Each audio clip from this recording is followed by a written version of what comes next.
Piştî rûdana bûyera li ser sînorê Yewnanistan û Tirkiyeyê ku 19 penaber ji ber sermayê mirin keşeya penaberan di rojeva civaka navdewletî de bi taybet di nava saziyên sivîl de bi berfirehî tenê xweşkirin. Gelek saziyên sivîl û civakî ku têda dezgehên li ser mafên penaberan kar dikin hene, li Stenbolê li ber konsolxaneya Yewnanistanê kom bûn.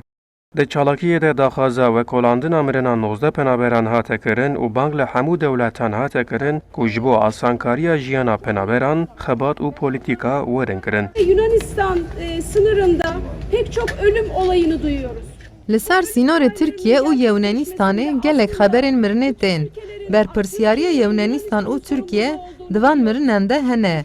Ji ber ku penaber li Tirkiye derfeta jiyaneke baş nayê peydekirin ve qaçaxî hewl didin, biçin Ewropayê lê dema rêwîtiyê li aliyê Yewnanistanê muameleyeke xerab li wan tên kirin.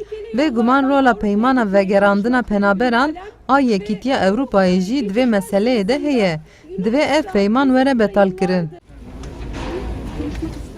Parlamenterê HDP Musa Pîroğlu mirina penaberan wek kuştina komîya bi destê dewletan binav kir û sînorê ku li penaberan hatiye girtin wek sînorê mirinê dest nîşan kir. Yunan hükümeti Dema ku em penaberan guhdar dikin, ji me re dibêjin, hikûmeta Yewnan penaberan vedigerîne nava sînorê Tirkiyê. Lê heman memeleyê hikûmeta Tirk jî dike. Yanî penaber di navbera du celadan de asêmane. Polîtîkayên şer û rêvebirinên neadilane dibin sedema koçkirina mirovan.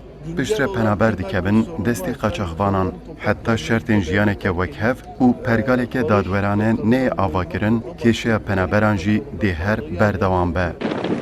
19 penaberên ji welatên cudane di ser sînorê Tirkiye û Yewnanistanê re xwastin biçin Ewropayê, lêbelê li nava sînorê Tirkiyeyê ji ber sermayê mirin. Li gorî rayedarên Tirk û wezîfedarên Yewnanî, penaberan şandiye aliyê Tirkiye û mirina wan dixe sûtiya hikûmeta Atînayê. Lêbelê Yewnanistan jî vê yekê red dike. Ercan Kurdistan 24 Stenbol.